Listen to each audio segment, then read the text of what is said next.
Pues un día más, muy buenos días a todos, un día más que se va colando de contrabando. Aquí estamos en La Brújula, La Brújula, este programa que hemos iniciado ya hace unos cuantos meses y que lo mantenemos en el aire y creo que cada vez con mejor repercusión. Esta es la verdad, creo que más absoluta, eso está claro. Bueno, buenos días a todos entonces los que nos están escuchando aquí en el aire de La Luna AM 1140 en la zona de Palomar, Morón, Gran Buenos Aires, donde podríamos mencionar todos los partidos del área metropolitana a los que estamos llegando en este momento.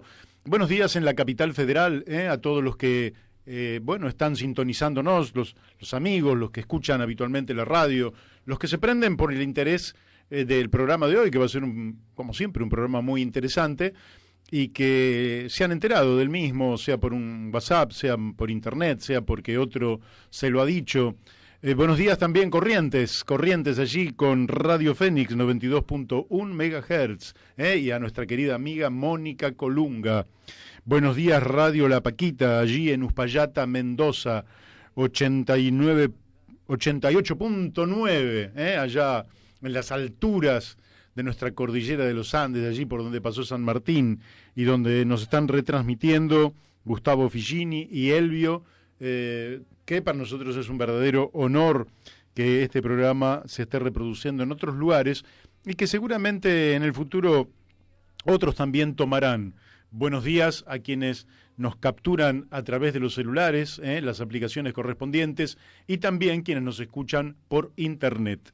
Sé que en estos momentos nos están escuchando en muchísimos lugares del país y bueno, para mí es un gusto darle los buenos días a nuestro operador, Beto Perdomo, buenos días.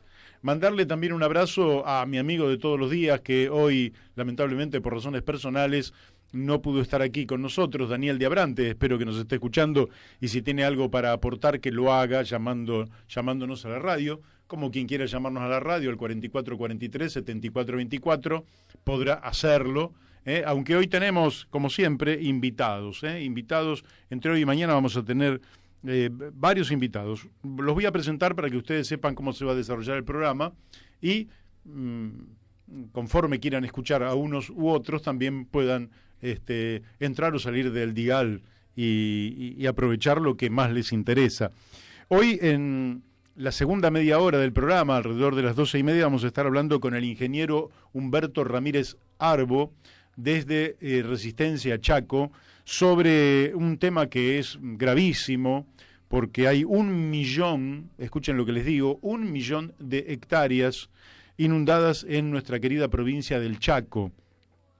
Hay inundaciones en Santiago del Estero y las aguas vienen bajando lentamente hacia el norte de Santa Fe, de manera que todo esto va anegando caminos, va imposibilitando cosechar, e incluso la pérdida de grandes superficies que han sido sembradas, y está afectando también a los tambos en el norte de Santa Fe, de manera que le vamos a preguntar sobre estos temas al ingeniero Humberto Ramírez Arbo, de la misma manera que le vamos a preguntar por qué se inunda de esta manera, si es nada más que la naturaleza o es que los seres humanos estamos afectando el ambiente de tal manera que desmalezando, desmontando, tirando abajo los árboles, generando planicies que no absorben el agua, lo que hacemos es que los suelos no puedan absorber la lluvia y el agua comienza a escurrir de las alturas a las zonas más bajas, buscando siempre los ríos,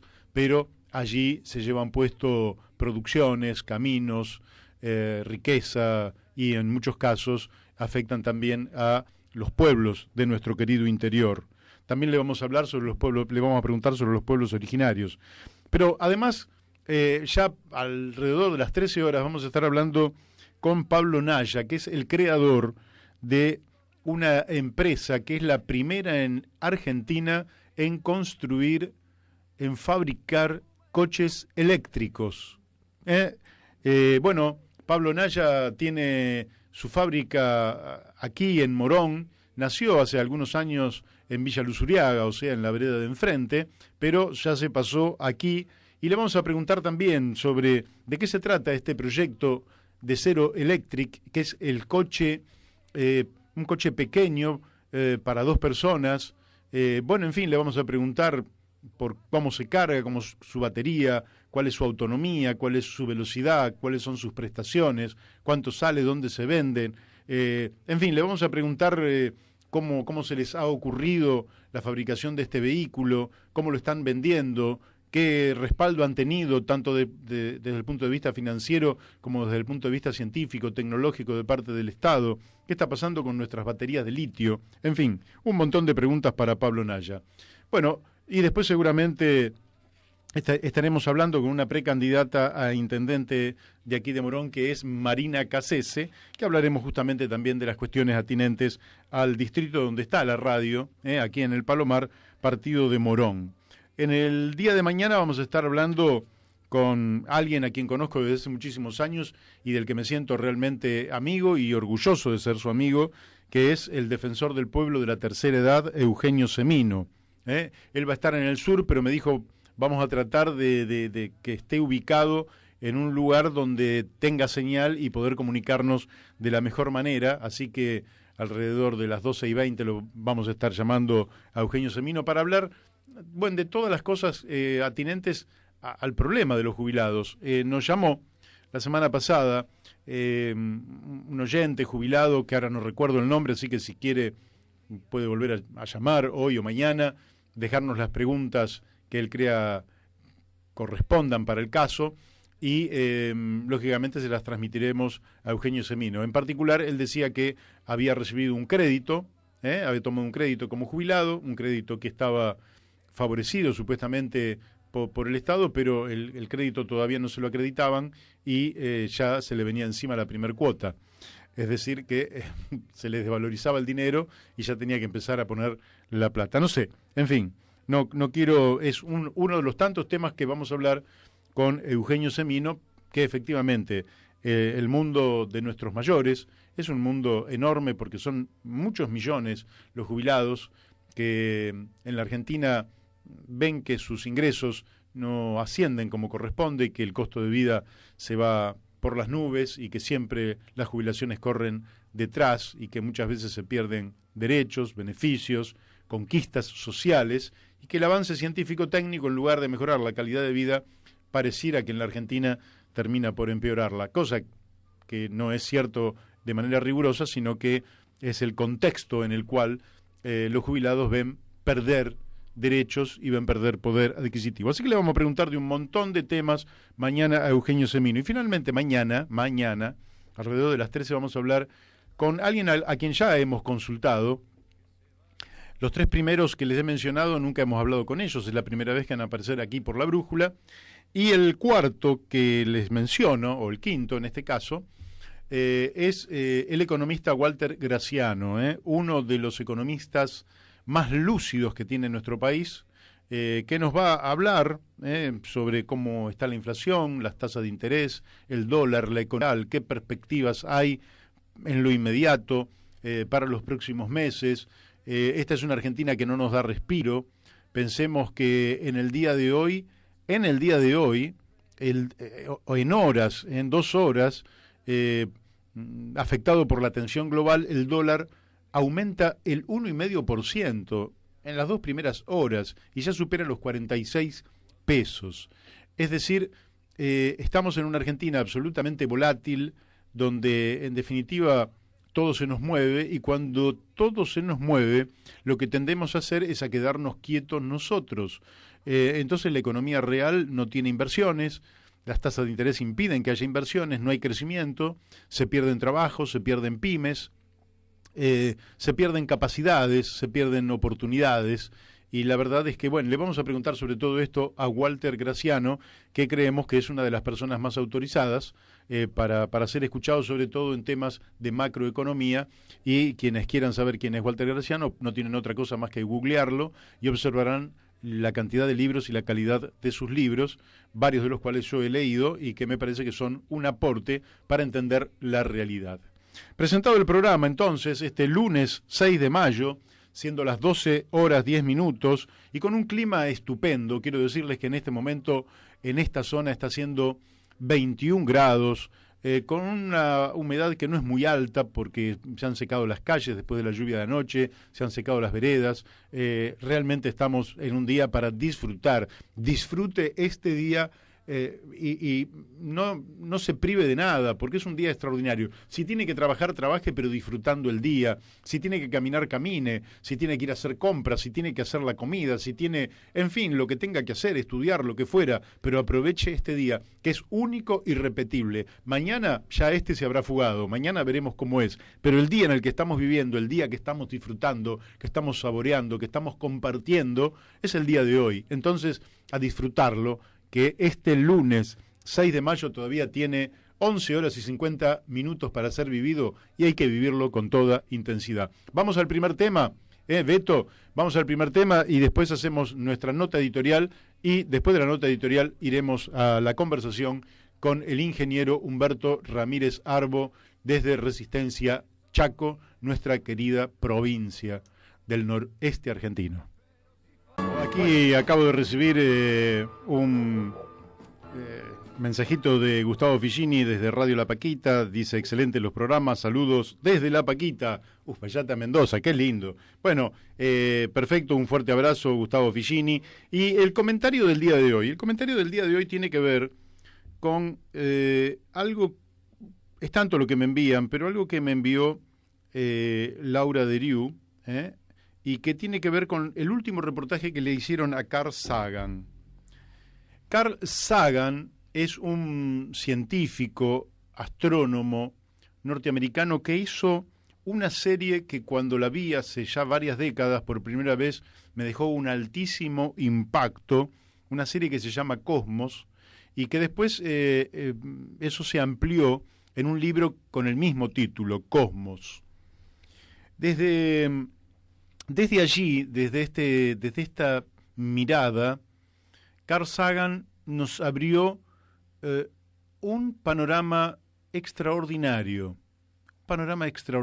porque comenzamos a tomar dimensiones del espacio y del tiempo que, bueno, aunque las supiéramos de alguna manera porque lo habíamos estudiado en la escuela o en la universidad, realmente creo que aquella serie Cosmos merece ser vista casi les diría como obligatoria por todos quienes tienen una curiosidad por saber dónde estamos, que estamos en un espacio cósmico, qué es la Tierra, cuál es la historia de la Tierra, todo el tiempo que hace que la Tierra está girando alrededor del Sol, cuánto tiempo tiene el Sol y cuánto tiempo tenemos los hombres, los seres humanos, sobre el planeta Tierra, y tantas otras preguntas a las cuales da respuesta Carl Sagan en aquella serie.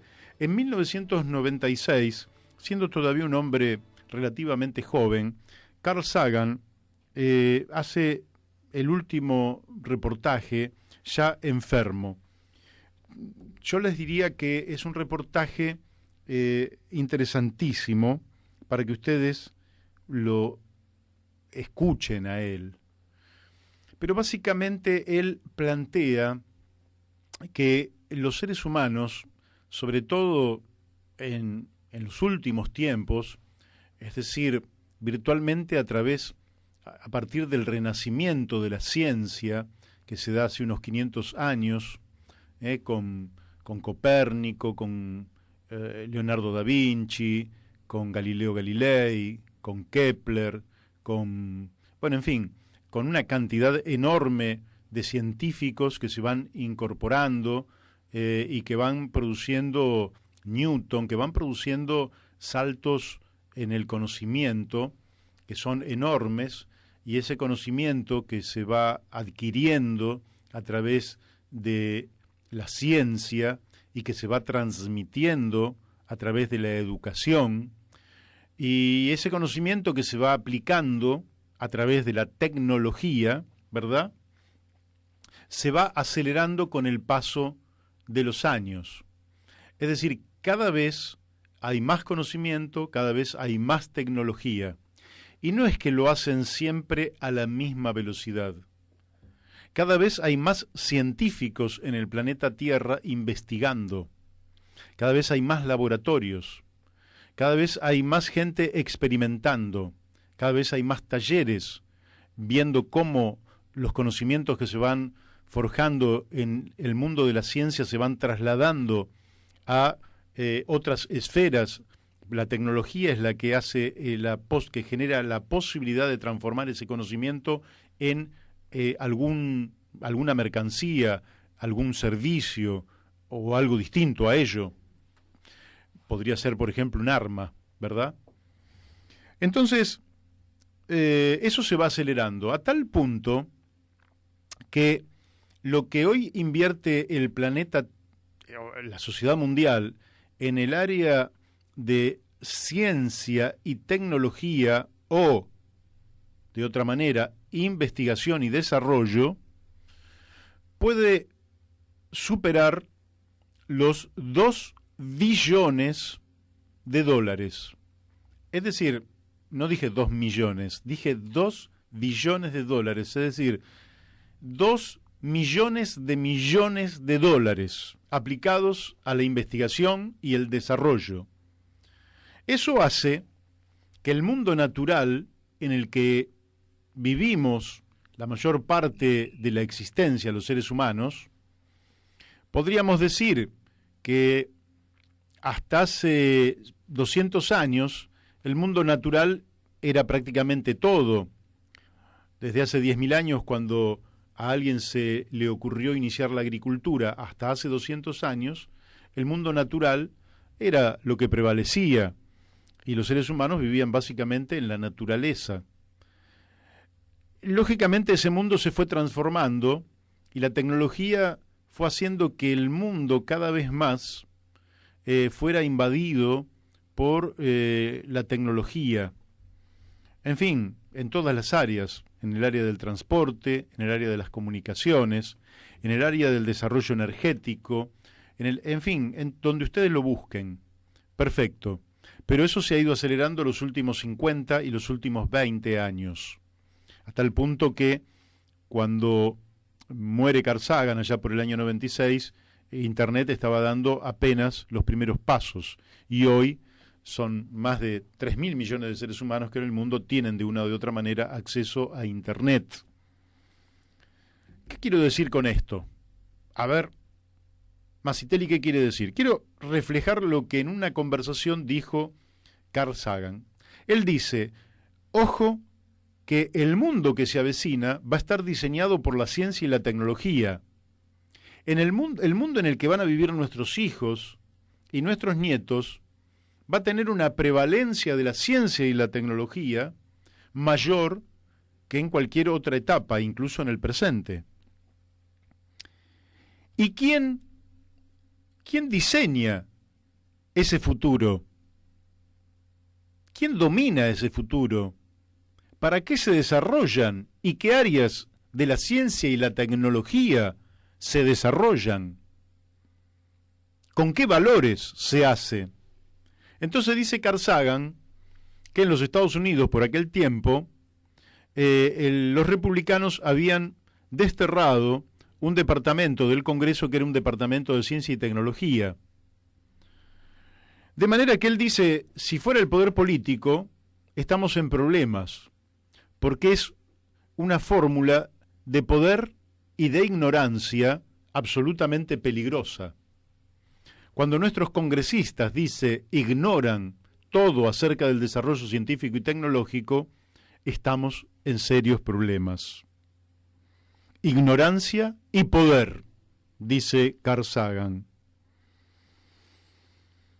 El pensamiento científico, sostiene él, debería ser divulgado de tal manera que la opinión pública, la gente común, todos nosotros, pudiéramos tener por lo menos una base para ser escéptico cuando escuchamos algo y por lo menos para no dejarnos engañar fácilmente, pero para que no caigamos en manos de charlatanes, en manos de ilusorios, en manos de fantasiosos, que lo que dicen y lo que proponen carece de sustento. Ahora bien, dice muy bien, el mundo en el que estamos es un mundo virtualmente trazado por la ciencia y la tecnología. Yo en este momento en el estudio, estoy en un estudio donde todo es tecnología. Tengo ante mí una pantalla de computadora muy moderna, ya no son las antiguas. Tengo mi celular en el cual recibo permanentemente mensajes, sobre todo WhatsApp, pero también recibo el correo electrónico. El aire es acondicionado. Tengo los micrófonos adelante mío con los cuales nos estamos comunicando. Y el diseño no de esto en particular, sino el diseño científico y tecnológico, ¿con qué principios y valores se desarrolla? Al decir de los mercaderes, o sea, de la gente que tiene poder en los mercados,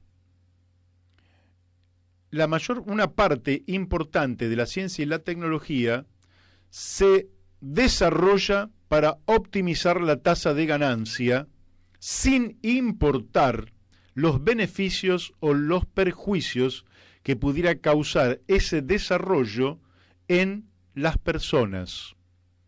Quiere decir que se desarrolla muchas veces ciencia y tecnología en un contexto donde lo único que se busca es optimizar la tasa de ganancia de los inversores en el corto plazo. Ejemplo, ponemos plata en un fondo fiduciario que invierte en producción agropecuaria y pretendemos tener, al cabo de 1, 2, 3, 4, 5 años, el mayor provecho. Por tanto, vamos a contratar a personas que utilicen una tecnología que nos rinda el mayor beneficio económico.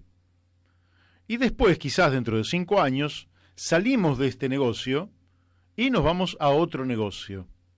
Mientras tanto, ese paquete tecnológico que se ha utilizado en la producción agropecuaria, que sería el ejemplo, ha utilizado semillas transgénicas cuyos daños ya están fundados sobre la salud humana, ha utilizado agrotóxicos que envenenan la tierra,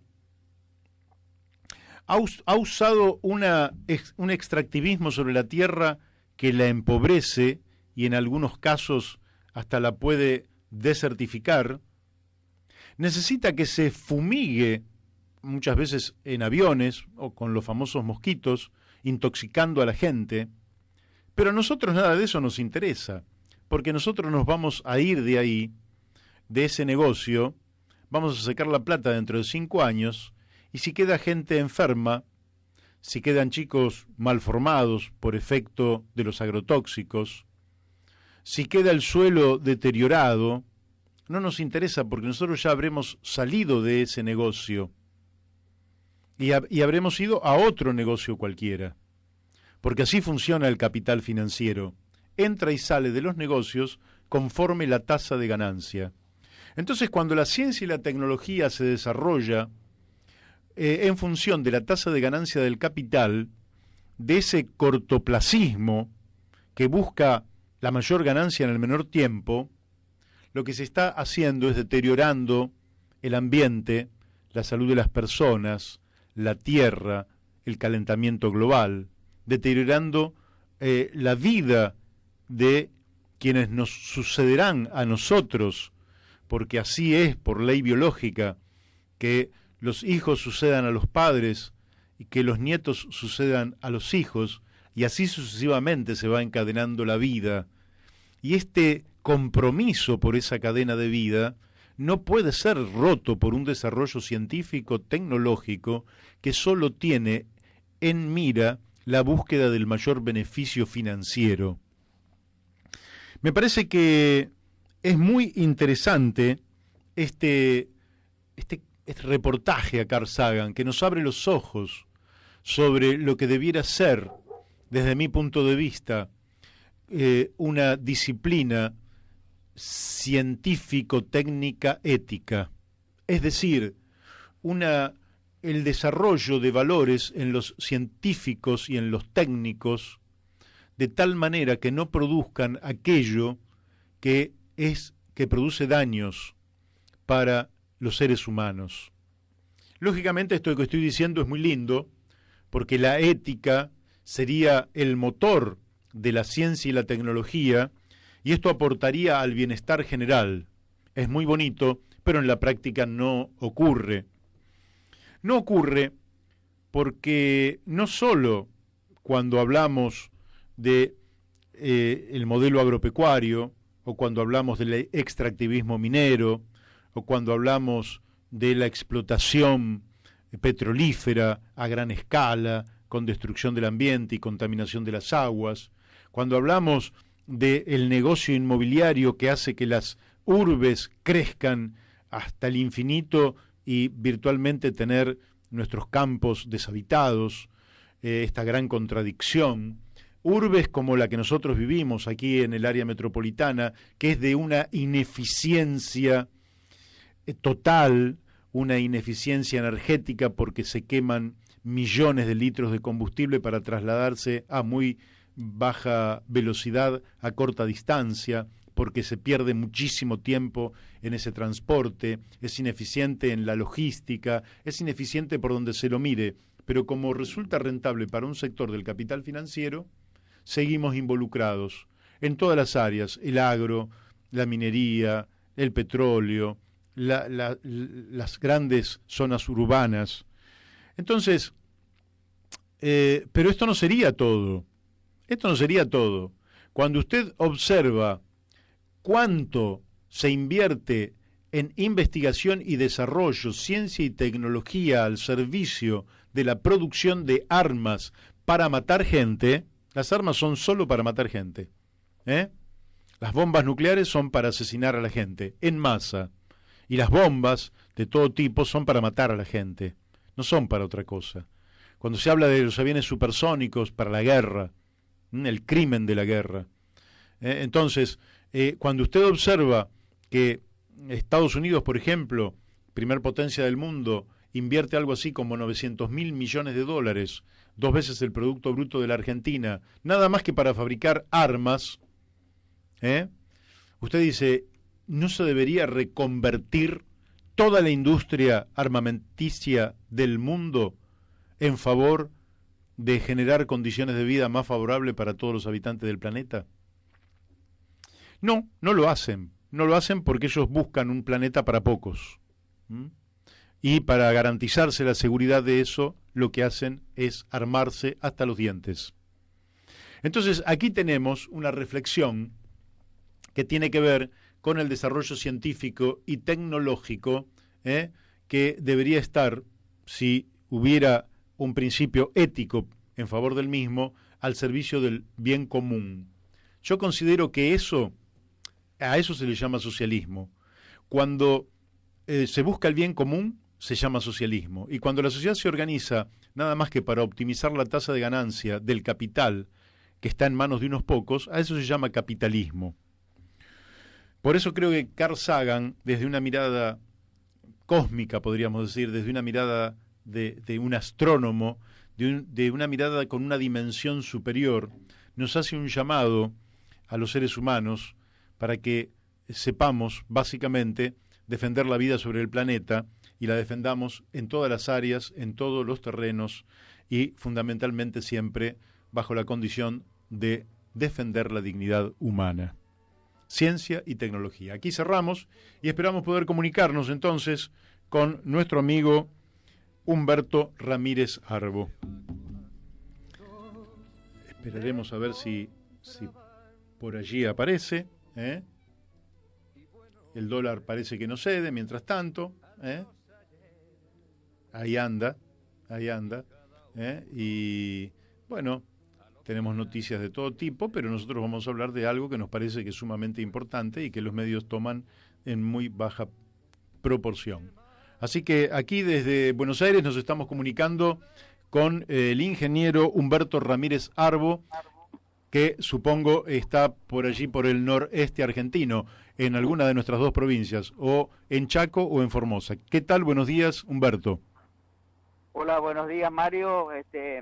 Y un saludo a toda la audiencia. Estoy justamente llegando a Resistencia en este momento. Estuve el fin de semana en Formosa y bueno, a disposición para usted y sus oyentes.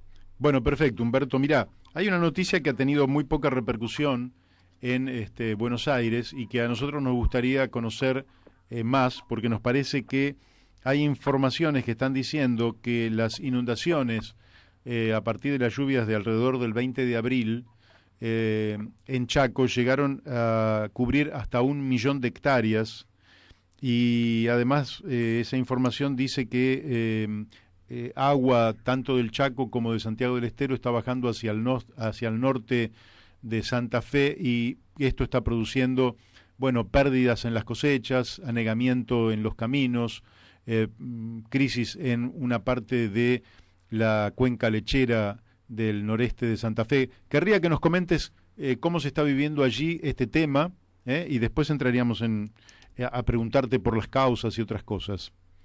Está bien.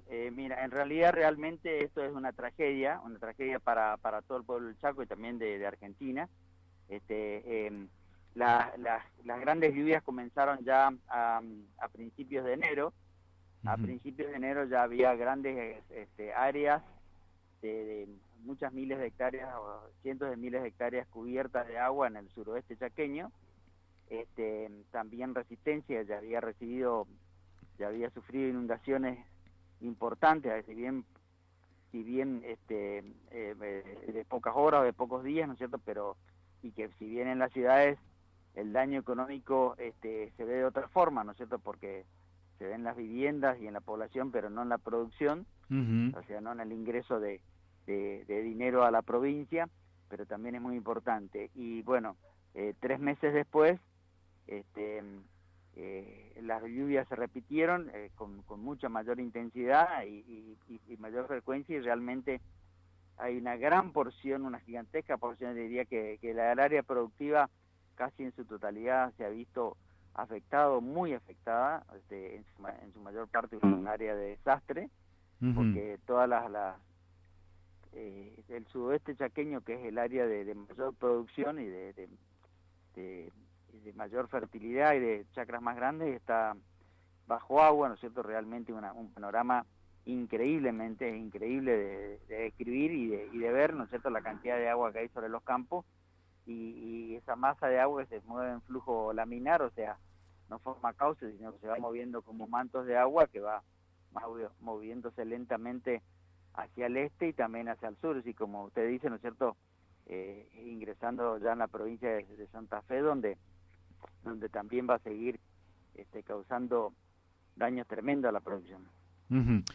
Y yo te diría, ahora, ¿qué se hace para paliar esta situación? Porque esto estaría afectando a los productores que ven perder su producción, estaría afectando, en fin, a toda una cantidad de gente. ¿Qué es lo que está haciendo el Estado para paliar, por lo menos ahora en esta circunstancia, la situación?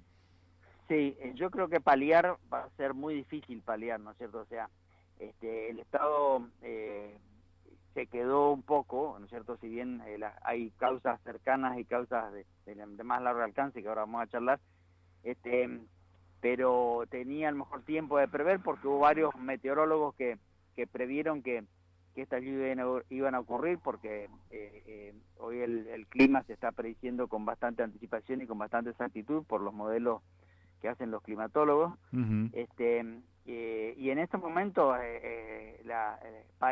puede paliar a las poblaciones rurales y urbanas y suburbanas de la zona, tratando de que tengan un lugar donde vivir, lo que han perdido todo, y en muchísimos casos de llevar provisiones y comida y a los albergues, a la gente que realmente no tiene esas posibilidades.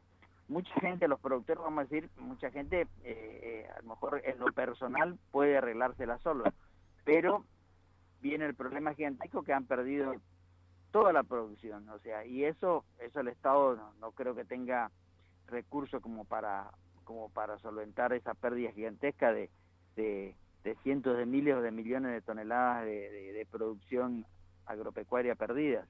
Claro. También hay muchos casos que no solamente han perdido la producción, sino sus equipos se han visto inundados, o sea, tractores, cosechadoras, sembradoras, un montón de gente que no ha podido sacar, no ha podido, simplemente no ha tenido dónde llevar los equipos y ha perdido o por lo menos va a tener que gastar muchísimas grandes sumas de dinero en la reparación y puesta en funcionamiento de vuelta. Y los suelos que también quedan afectados porque quedan erosionados, quedan aplastados, quedan en un estado que bueno, va a costar mucho recuperar, ¿no es cierto? Entonces, realmente es un golpe muy duro a todo el aparato productivo y a toda la sociedad chaqueña, es un golpe durísimo. No creo que el Estado tenga recursos como para paliar esto, o sea, más que en la parte de social y en la parte de la población en sí misma, pero la parte productiva tiene un golpe mortal. Claro. Humberto, ¿esto podríamos atribuirlo solamente a la lluvia o también a deforestación y a la extensión de esa frontera sojera que parece que lo invadiera todo? ¿A qué lo atribuimos? ¿O es simplemente que una fatalidad que llovió mucho y no hubo nada que hacer? No, yo creo que a grandes rasgos, ¿no es cierto? Y estamos hablando de un reportaje por radio, pero se pueden, o sea, la lluvia ha ocurrido, ¿no es cierto? Y se puede atribuir un gran porcentaje del daño ocurrido a la falta de monte, porque yo estoy trabajando también en la zona del oeste de Formosa, y ahí tuvimos una lluvia de 400 milímetros seguida de dos lluvias anticipadas y seguida lluvias de 200, o sea, han caído grandes masas de agua, y como ahí todavía hay una gran superficie de monte, no ha ocurrido el fenómeno de estas inundaciones tan graves que avanzan inclusive sobre los pueblos. Hola. Sí, te estamos escuchando perfecto. O sea, acá en el suroeste chaqueño y en el este de Santiago del Estero es el lugar donde más se ha desmontado de Argentina, o sea, se ha borrado del mapa los montes, entonces realmente los montes tienen una capacidad de absorber agua muy importante. Eso no ha ocurrido, o sea, el agua se deposita simplemente sobre la superficie del terreno, no se infiltra, entonces después se tiene que mover en mantos hacia donde pueda moverse, ¿no es cierto? O sea, pueblos, ciudades, rutas, otros cultivos y demás. O sea, la falta de monte realmente ha aumentado el daño en una forma muy significativa, diría trascendental. O sea, eso es un punto desde el punto de vista de los efectos de la lluvia y la falta de monte. Pero yo creo que hay otro punto que no se menciona, que tampoco está mencionado ni siquiera en la ley. Usted sabe que hay una ley, la 26331, que es la ley, se la conoce como la ley Bonazo, sí, que es la de presupuestos mínimos para la protección de bosques nativos. Sí. Y ahí se menciona una serie de servicios ambientales que presta el monte, pero yo creo que el más importante para la región chaqueña, para nosotros del Chaco y la región del Chaco, del Gran Chaco argentino, del Gran Chaco americano, que es la formación del clima, eso no se menciona en la ley. Se mencionan muchos casos y muchos lo van a escuchar seguido sobre la producción o reducción de gases de efecto invernadero que acumulan la temperatura del aire, de la atmósfera de la Tierra y bueno, y produce más o menos lluvia. Pero en el caso del Chaco, nosotros tenemos una incidencia no indirecta como es la de los gases de efecto invernadero, los gases que hay, sino tenemos un tema directo en la formación del clima, porque al al desmontarse millones de hectáreas, yo creo que entre el Chaco, Santiago, Salta, Formosa, tiene que haber cerca de 10 millones de hectáreas desmontadas. Qué bárbaro. Si le sumamos el Chaco paraguayo y Bolivia, son alrededor de 25 millones de hectáreas desmontadas. Entonces, del bosque chaqueño, del monte chaqueño, que es el único monte del mundo, el único monte subtropical del mundo, el subtropical continental. Ajá. Usted fíjese, me tomo un minuto. Sí. Se va a la misma latitud de África y está el Kalahari, ¿no es cierto?, el desierto del Kalahari. Sigue para hacia el este, se encuentra con el gran desierto australiano. Y en el hemisferio norte sigue el trópico de Cáncer y está el desierto de Chihuahua, de Sonora. Después se va al África, está el gran desierto del Sahara, el gran desierto de Arabia, y así. O sea, todos los subtrópicos continentales son desiertos, menos el del Chaco, que tiene todavía algo del monte chaqueño, ¿no es cierto? Esto es un fenómeno muy importante, porque como usted dice, con el afán de ampliar la frontera agropecuaria y decir, entre comillas, vamos a poner productivas esas tierras, se sigue desmontando y sembrando soja y otros cultivos. Pero no se comprende que cuando uno descubre el suelo, cuando uno le saca la capa protectora a estos montes subtropicales, que son a estos suelos subtropicales, que la capa protectora son los montes, los bosques chaqueños, el suelo se recalienta y entonces se produce un cambio en el clima, o sea, pero un efecto directo, o sea, no es un efecto indirecto, es un efecto directo. Claro. Entonces, usted habrá escuchado, y la audiencia habrá escuchado muchas veces, el fenómeno El Niño, que Sí. ocurre sobre el Pacífico, las aguas del Pacífico, desde las costas del Perú hasta las costas de Asia, ¿cierto? Hay el agua caliente se concentra en las costas del Perú y produce el fenómeno del Niño, ¿no es cierto?, que produce graves trastornos de clima como el actual. En este momento hay un Niño que está actuando sobre la costa de Perú. Y eso ocurre porque los vientos alisios, que son los que normalmente ocurren sobre el Ecuador desde toda la historia, empujan las aguas de los mares desde el este hacia el oeste. Cuando los vientos alisios se debilitan, entonces no pueden empujar el agua caliente del Océano Pacífico en este caso, y ocurre el fenómeno El Niño. Y los vientos alisios se originan exactamente acá en esta zona, ¿cierto? Se originan en los subtrópicos del mundo y de los mares también, ¿cierto? Entonces, cuando nosotros calentamos el suelo, producimos un debilitamiento de los vientos alisios. Entonces se producen esta serie de fenómenos que alteran el clima de la Tierra y que producen estas grandes inundaciones y sequías en otros lugares.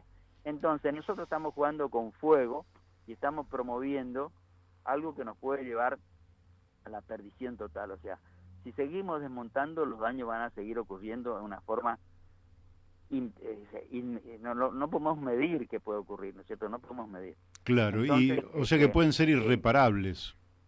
Claro, pueden ser irreparables, puede ser. Algunos hablan de llevar la pampa húmeda al oeste del Chaco, de Formosa y de Bolivia, pero también puede ser que llevemos el desierto hasta Venado Tuerto. Claro. Entonces, ¿cuál es nuestra inteligencia de promover estos grandes cambios climáticos que ya nos están afectando de una forma impresionante? El año pasado mucha cosecha se perdió no solamente en esta zona, sino también en la zona núcleo, ¿no es cierto?, por sequía primero y después por inundaciones. O sea, nosotros estamos jugando realmente con fuego, estamos sentados en un barril de dinamita, y muy alegremente seguimos desmontando, muy irresponsablemente seguimos desmontando y haciendo todo este tipo de cosas que realmente nos pueden nos están llevando a la ruina. El Chaco en este momento es una tragedia, el Chaco está arruinado. Entonces, en algún momento nuestros dirigentes, nuestras autoridades nacionales, provinciales, de todos los signos, digo, porque esto no es solamente de este gobierno, claramente, sino todos han empujado el desmonte y la alteración del clima. En algún momento se tienen que sentar a pensar en forma inteligente y analizar qué es lo que estamos haciendo. Sí, bueno, dejas un panorama, lógicamente que tenía muchísimas preguntas que no nos van a dar el tiempo, así que en otro momento también la vamos a seguir. Pero para dejar una cuota de optimismo, que en general nosotros tratamos desde el programa tener un optimismo serio, ¿no? Un optimismo fundado, no un optimismo tonto, que es el que abunda en la Argentina. ¿Qué se puede hacer de aquí en adelante? Por un lado, respetar y cumplir la ley. Y por otro lado, ¿cómo se puede ir reparando en el corto y en el mediano plazo este desastre ambiental que estamos haciendo? Y que, bueno, como ustedes dicen, en primer lugar hay que cumplir la ley y dejar de desmontar, ¿no es cierto? O sea, volver a analizar y sentarse a estudiar responsablemente qué intervención se puede hacer en esta zona del país y del Gran Chaco americano. Responsablemente lo que ocurre en Paraguay es realmente un crimen de lesa humanidad. En Paraguay están desmontando todo, o ya han desmontado todo. Y nosotros estamos siguiendo el mismo camino. O sea, en algún momento debemos, como usted dice, parar la pelota y pensar realmente lo vamos a hacer. Y realmente, analizando el problema con seriedad, las medidas de mitigación, de comenzar a sembrar, no grandes masas boscosas, porque eso va a llevar muchos años, pero ir por lo menos formando cortinas o reponiendo las cortinas en los lugares estratégicos que aparte favorecen notablemente a la producción. Claro. Yo creo que debería ser el primer paso, y es una respuesta bastante rápida, por supuesto, bastante rápida en términos de medio ambiente. O sea, estamos hablando de que si empezamos ahora, en 25 o 30 años vamos a ver buenos resultados. O sea, que lamentablemente no es lo que los gobiernos piensan, porque todo el mundo está pensando en las próximas elecciones y le importa un pito lo que ocurra dentro de 25, 30, 40 años. Pero yo, como profesional del campo, con 40 años de profesión, le digo que la vida pasa rápido, y si se pudiera hacer algo, se verían los resultados. O sea, deberíamos actuar responsablemente como para empezar a diagramar un sistema de recuperación de ambiente y de preservación del actual, que bueno, no lo veremos nosotros, pero tenemos la responsabilidad de dejar a las generaciones de chaqueños, de argentinos y de productores que nos siguen una cosa que funcione y no una cosa fundida. Así es. A ver, te hago una pregunta colateral, pero ¿no ¿Sí? sentís que desde el punto de vista cultural se ha perdido ese cariño por el árbol? Porque yo era chiquito en la escuela primaria y me enseñaban una suerte de cancioncita que decía, es el árbol un amigo, ¿no? Que obliga a la gratitud. Es decir, porque decía la canción y nos inculcaban esto de la importancia del árbol. Y ahora da la impresión de que hay una total impunidad para barrer con ellos sin que el Estado mire otra cosa que la recaudación por las retenciones de soja o el pago de impuesto a las ganancias y omite cualquier situación de amistad, digamos, por decirlo en términos quizás muy particulares, con quien nos ha protegido y nos ha permitido la vida. Por otra parte, sin árboles no habría Exactamente. vida.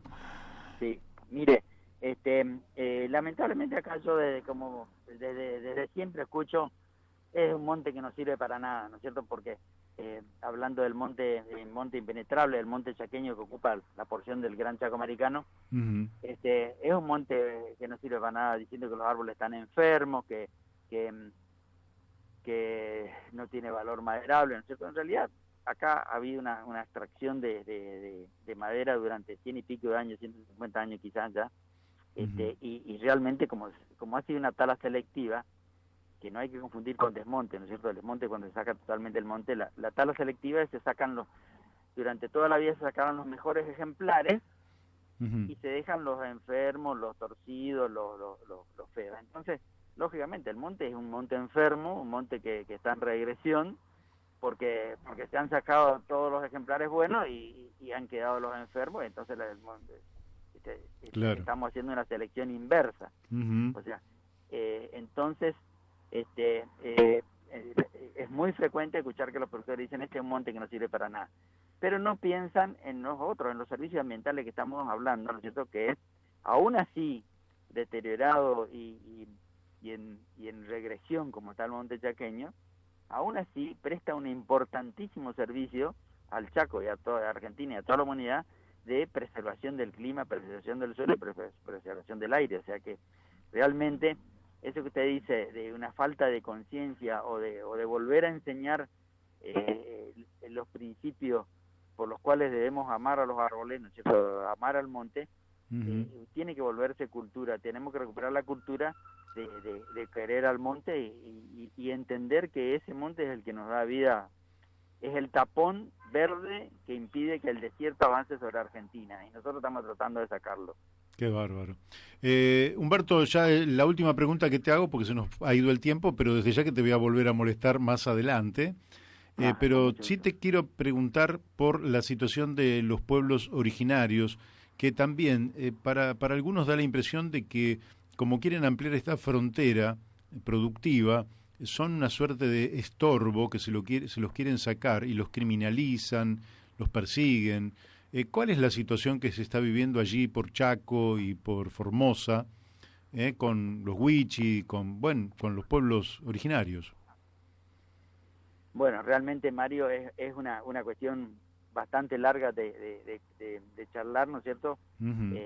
Y en ambos casos, en Formosa como en Chaco, realmente es una cosa lamentable. Mire, yo vine el sábado de Formosa, y la situación en el departamento Ramón Lista, que es el departamento más pobre del país, y siendo que debería ser el más rico porque sacan petróleo, hay varios pozos de petróleo que sacan de hace 30 y pico de años, sale petróleo en abundancia y sin embargo ahí no ha quedado un centavo, es el lugar más pobre, no hay ni camino, mire, los maestros para enseñar tienen que ir, es una situación inenarrable, que después otro día la vamos a tratar. Bien. Pero lo que les puedo decir así brevemente es que a los pueblos originarios del oeste de Chaco y de Formosa, así como a los pobladores criollos que también viven ahí, realmente no se los considera para nada, se los considera para una sola cosa, que es el voto en la época de las elecciones.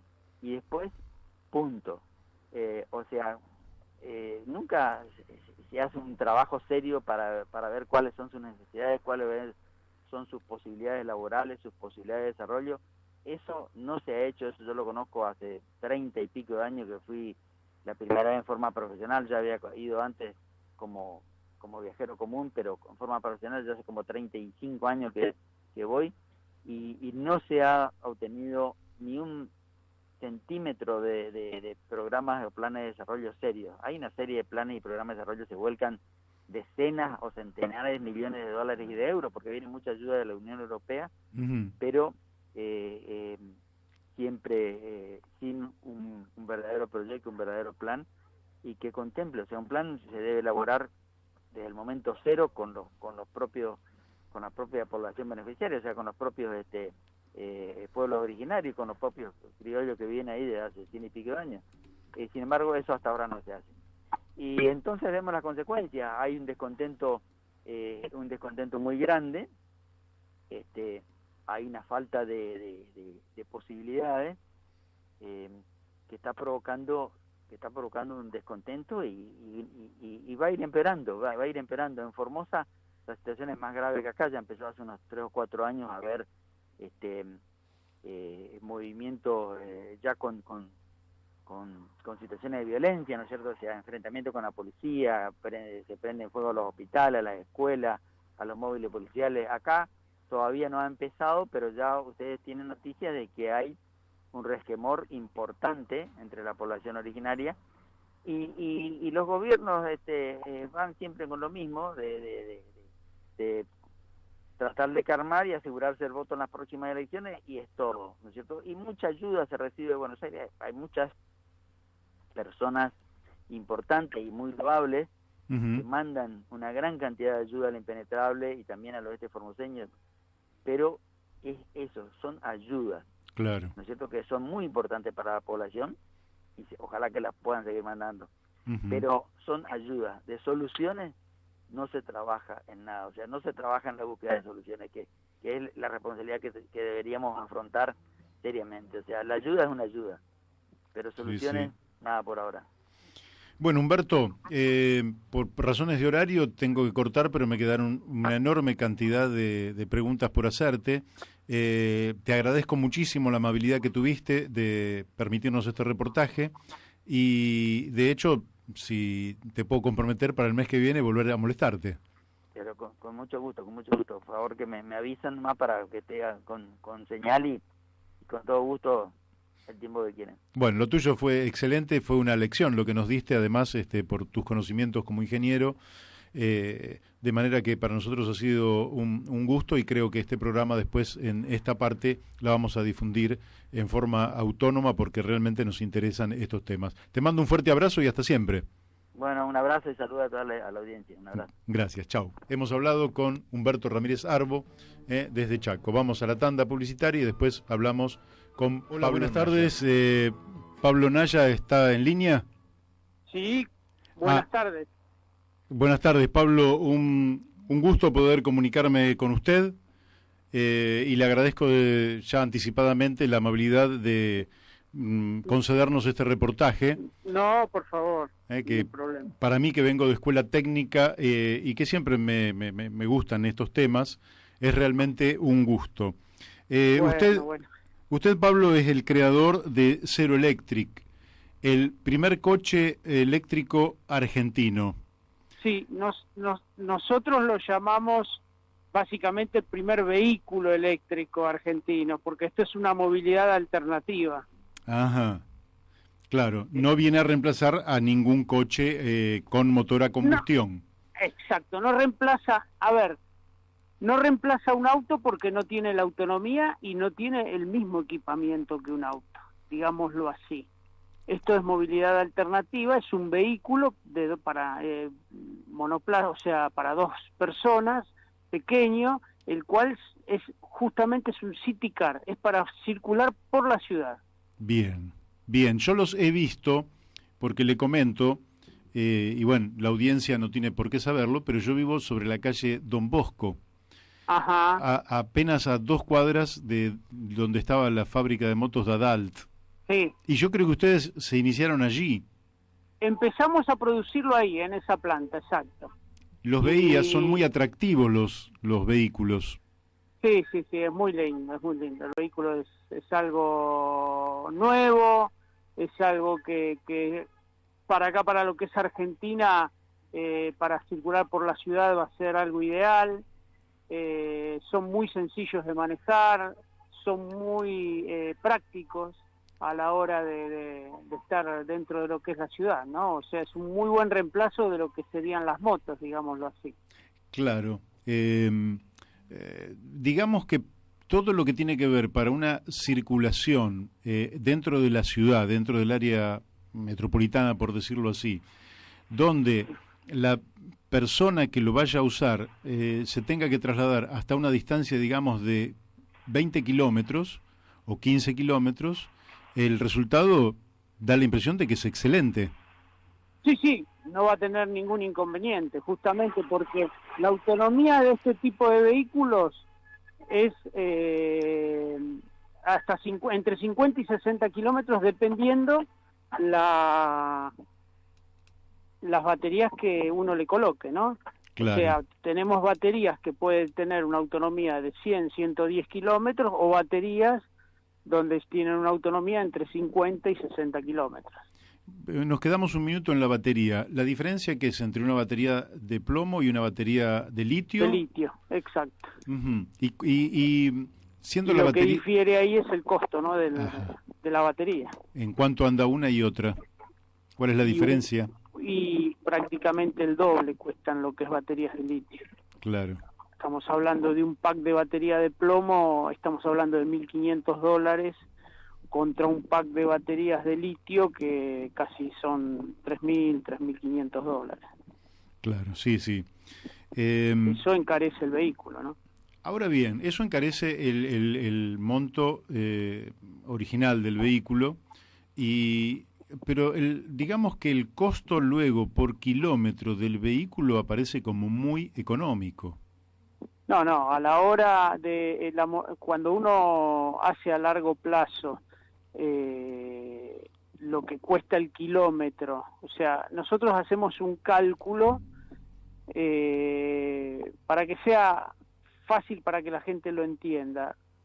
Uno puede hacer con este tipo de vehículos con 100 kilómetros con aproximadamente 15 pesos de electricidad. Nada. Es lo que saldría la carga de las baterías. Uh-huh. Carga que se hace en la casa a través de... En la casa, porque nosotros tenemos un cargador onboard, o sea, dentro del vehículo, uh-huh, el cual uno lo puede enchufar en cualquier toma doméstico normal, porque el consumo es muy bajo y, bueno, tarda entre 5 y 8 horas, depende del estado de las baterías, la carga, ¿no?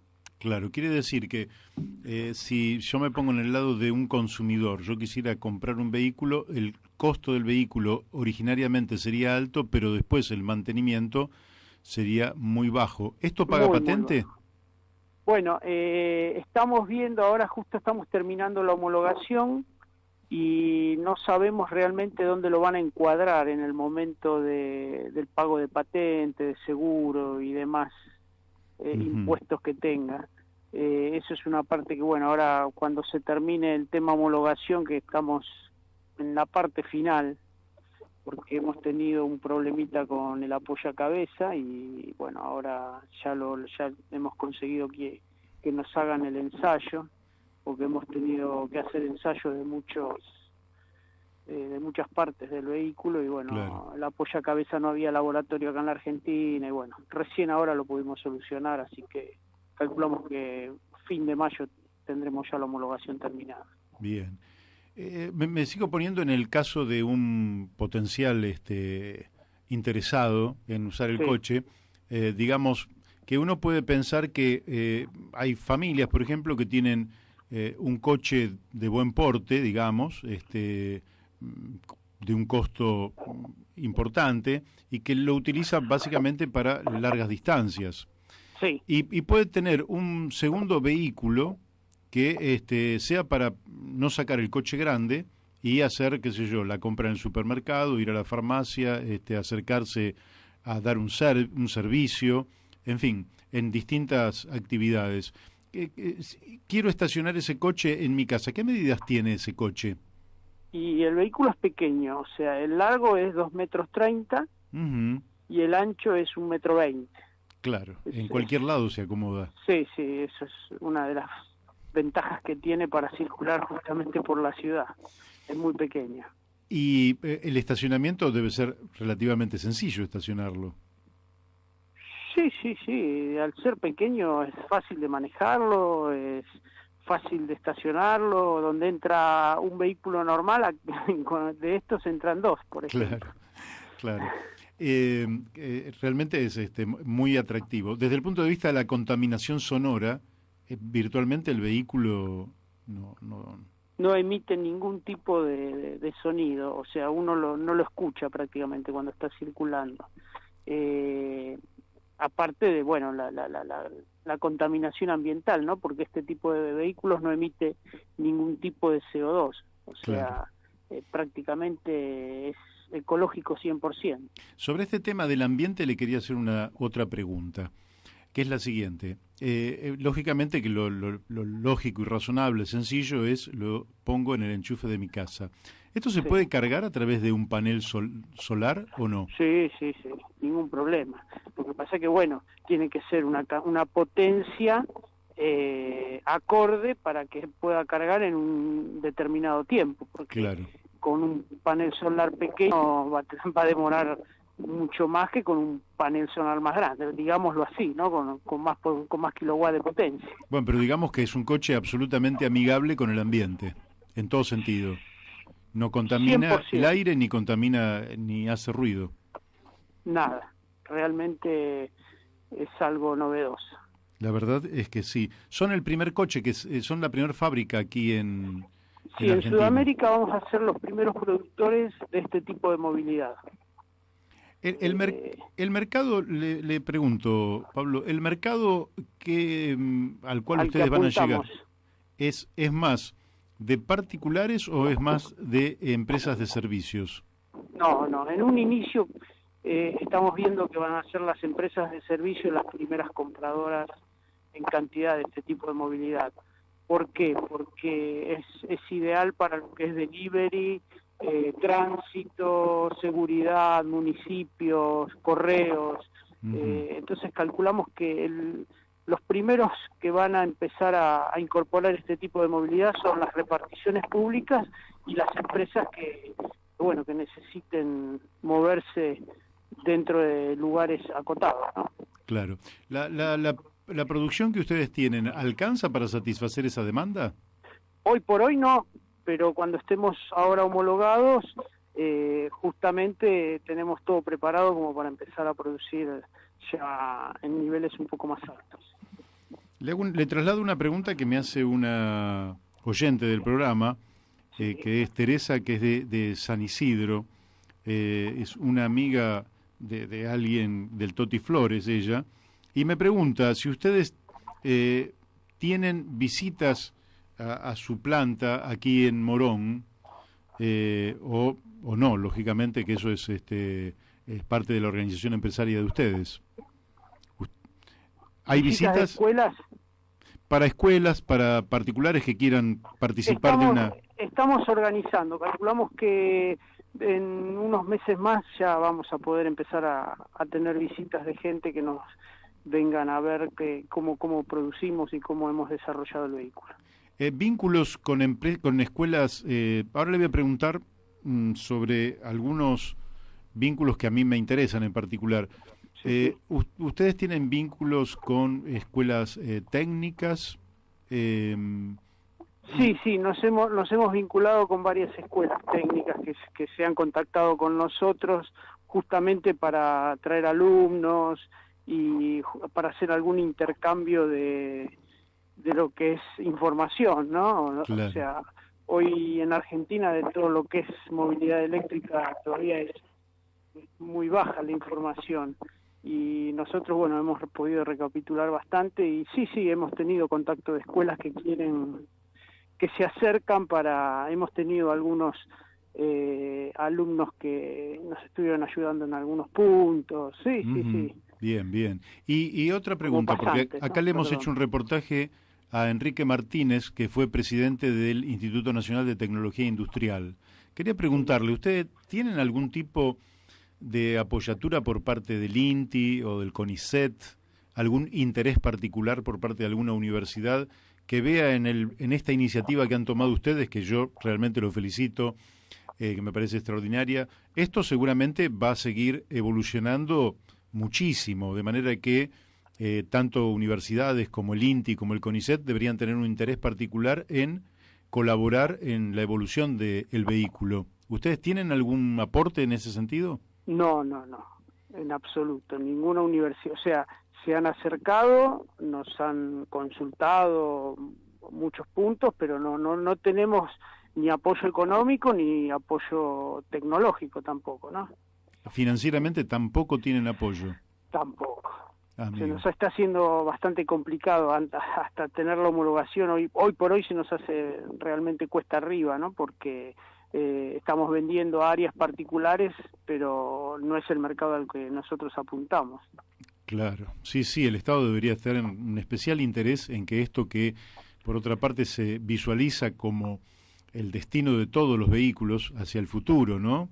A pesar de que faltan muchos años para reconvertir todo el transporte con motores a combustión, pero de todas maneras la evolución tiende hacia allí. Hay que dar el puntapié inicial. Y ustedes han tenido en esto, realmente son una vanguardia, podríamos. Somos pioneros, sí, somos pioneros, sí, realmente es extraordinario.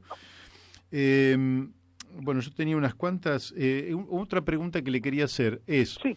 Ustedes, a diferencia de lo que son las empresas de ensamblaje de todos los coches, las grandes marcas de la Argentina, digamos, todos los coches que vemos en la calle, prácticamente los componentes de esos coches son materiales importados, son componentes importados, autopartistas que producen en el exterior. Ustedes básicamente producen acá el material.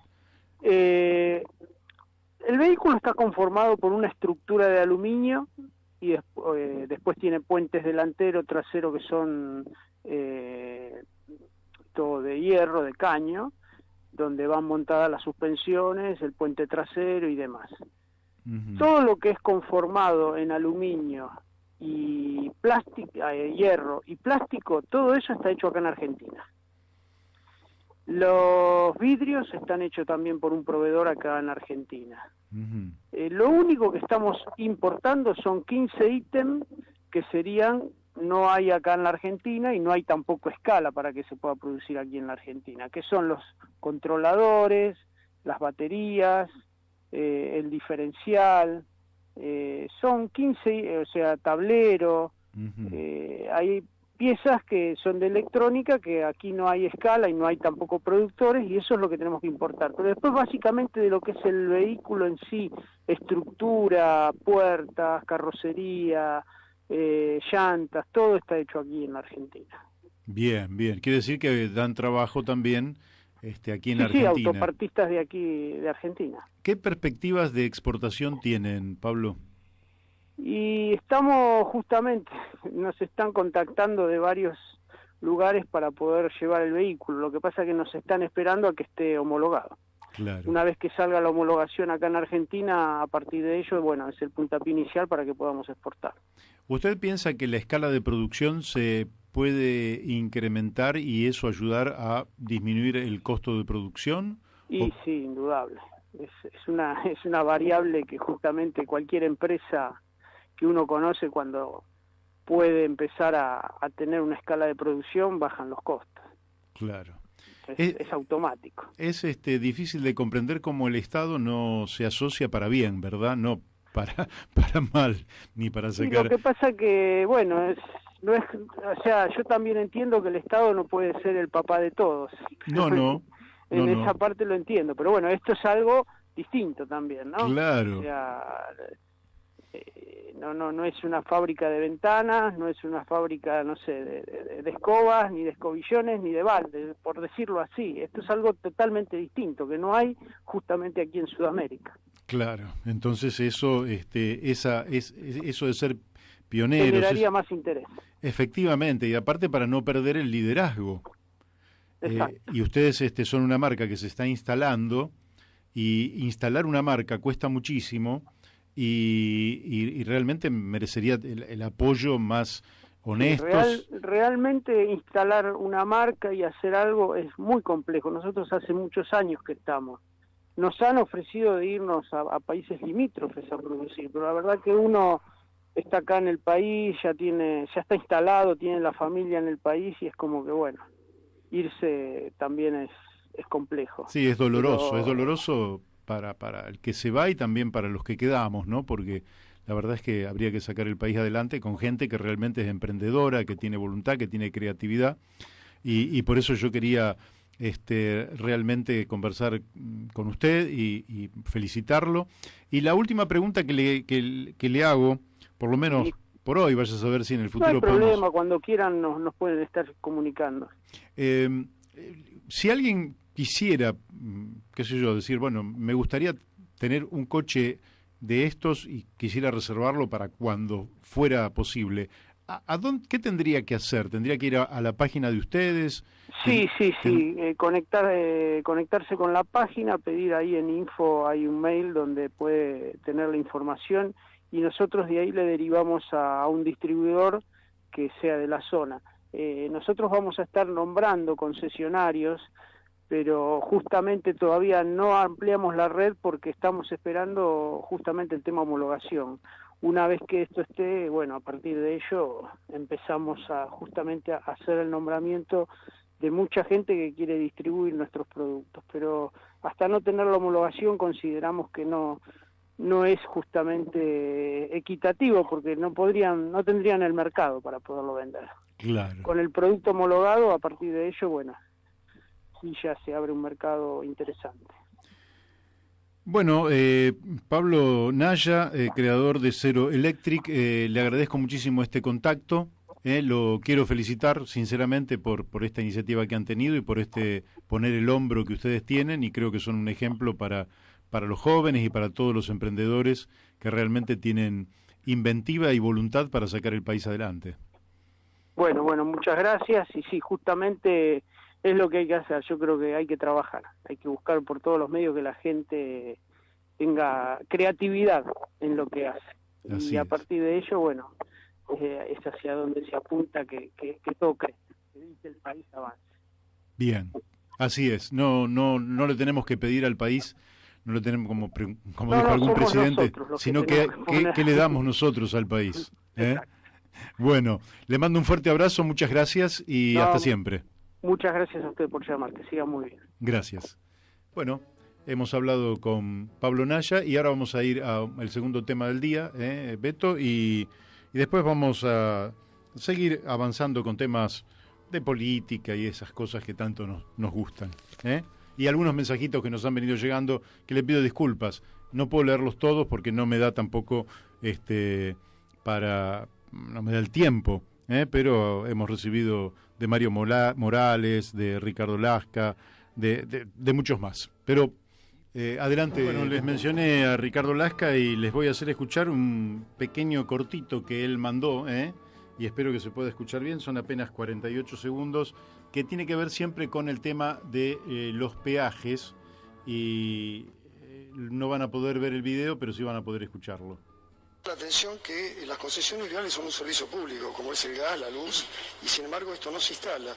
Y en el caso concreto de las concesiones viales, ya sea a nivel nacional y provincial, no había atraso tarifario. Y sin embargo, en las rutas nacionales, por ejemplo, ya llevan un incremento acumulado del 1000%. Que cuando asumió Macri, Dietrich dio un 400 a un 500% aumento.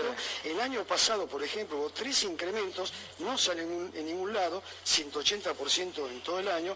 Ahora, alegremente, arrancan con un 66%, no es el 40% como dicen, y esto afecta directamente el costo de transporte y por ende todos los precios de la economía nacional. Por esto la CARO no es peaje, es un impuesto a la circulación. De convertirla en una carretera de peaje. ¿No pueden cobrarme por algo que hago a diario? ¿Qué va a ser lo siguiente? ¿Cobrar por hacer pipí? Atención.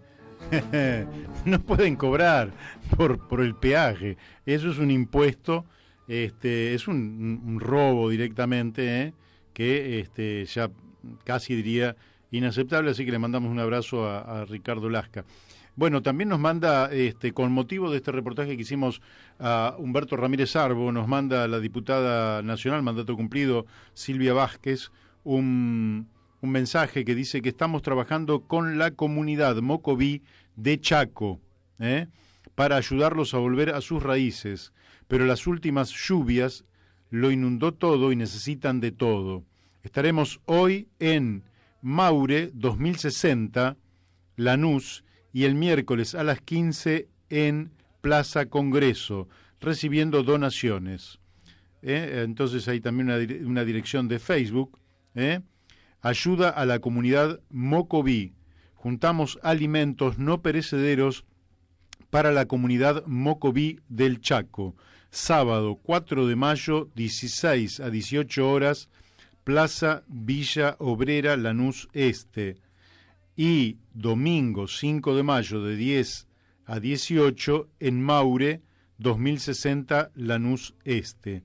Nos mandan fotos y realmente son conmovedoras, porque la inundación ha hecho estragos y la gente está viviendo en condiciones realmente que son tremendas. Es una verdadera tragedia, como nos dijera Humberto. Así que bueno, el miércoles, que es lo más sencillo para quienes nos están escuchando, a las 15 en Plaza Congreso. Toda ayuda para la comunidad Mocoví de Chaco. Seres humanos, compatriotas, amigos, hermanos, que no nos podemos olvidar de ellos. Bueno, también tengo otras que hablan, por ejemplo, de la estafa de la hora 12. Dicen que la hora 12 era un producto donde usted compraba un valor por 12.000 pesos y pagaba 12 cuotas iguales de 1.000 pesos. Precio financiado, precio total 12.000 pesos.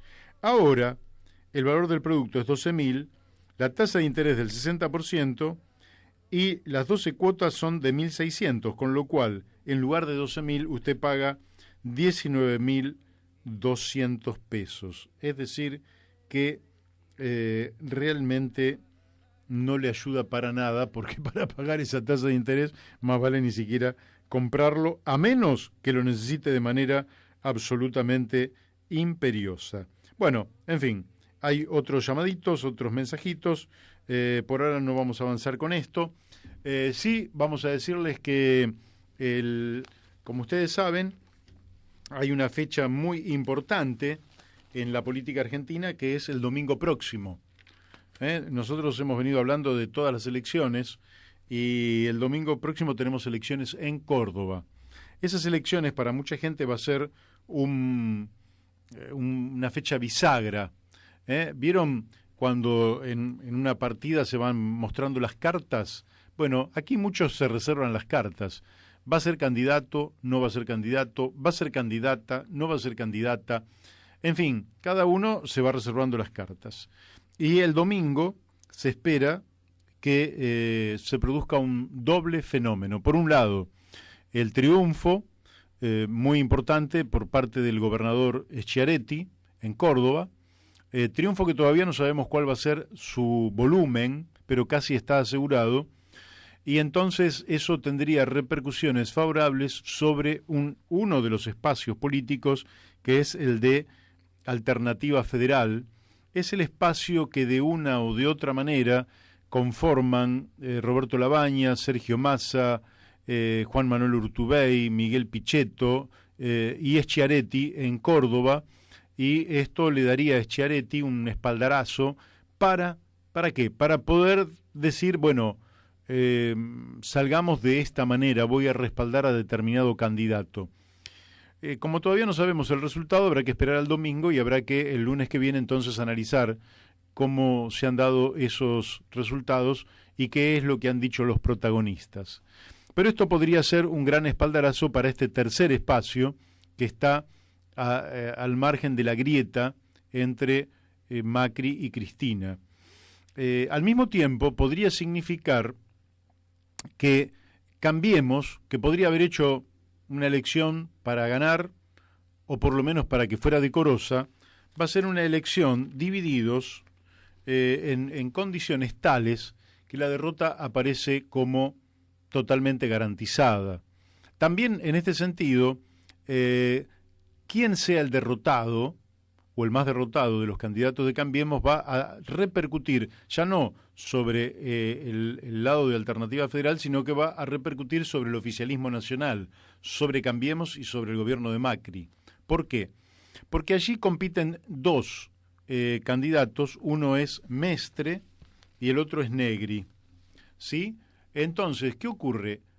Negri es la persona que a la cual fue a apoyar Carrió, cuando Carrió dijo que por suerte se había muerto el ex gobernador, ese ex abrupto de Carrió,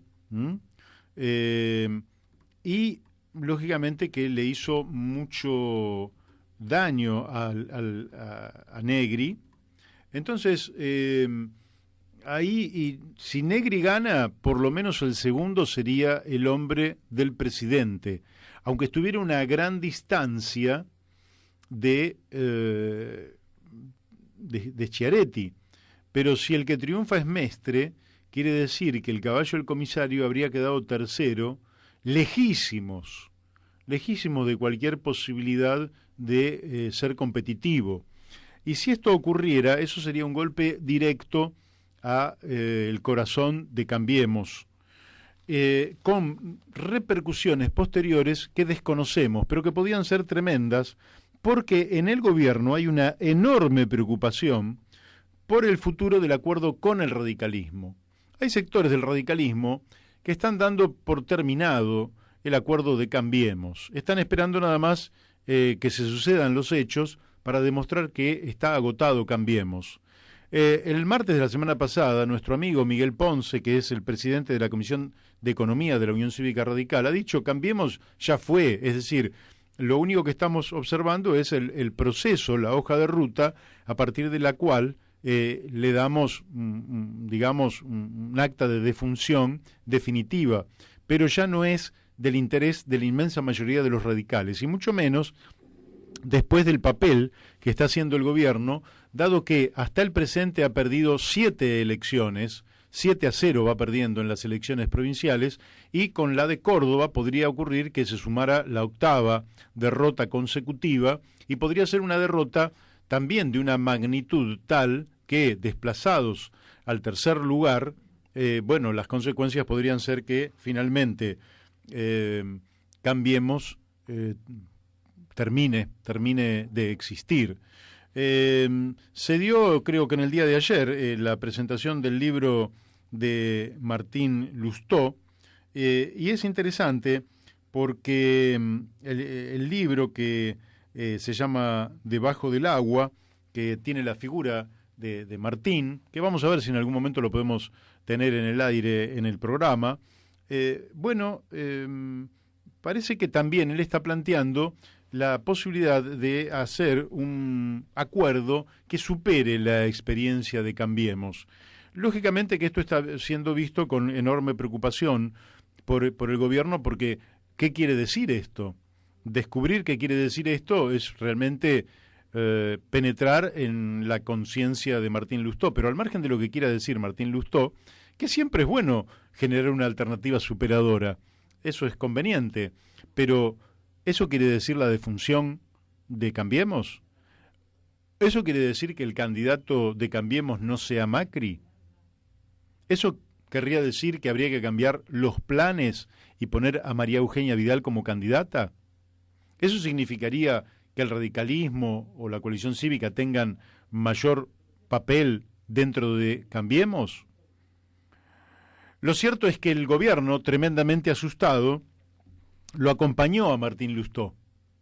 Lo acompañó a Martín Lustó y ahí tenemos la foto con Rogelio Frigerio, con Rodríguez Larreta y con Santilli, que, asustados como están, fueron a decirle: Martín, no rompas esto tan cerca de las elecciones, porque entonces el gobierno termina hundiéndose y ya no es si ganamos o no ganamos el balotaje, sino que directamente el oficialismo no va al balotaje y el balotaje se definirá entre otros componentes, cosa que ya veremos. Creo que tenemos en línea a Marina Cassese. ¿Es así, Marina? ¿Nos estás escuchando? Sí, te estoy escuchando muy lejos, te escucho muy despacito, pero los escucho. ¿Podemos mejorar el retorno, Beto?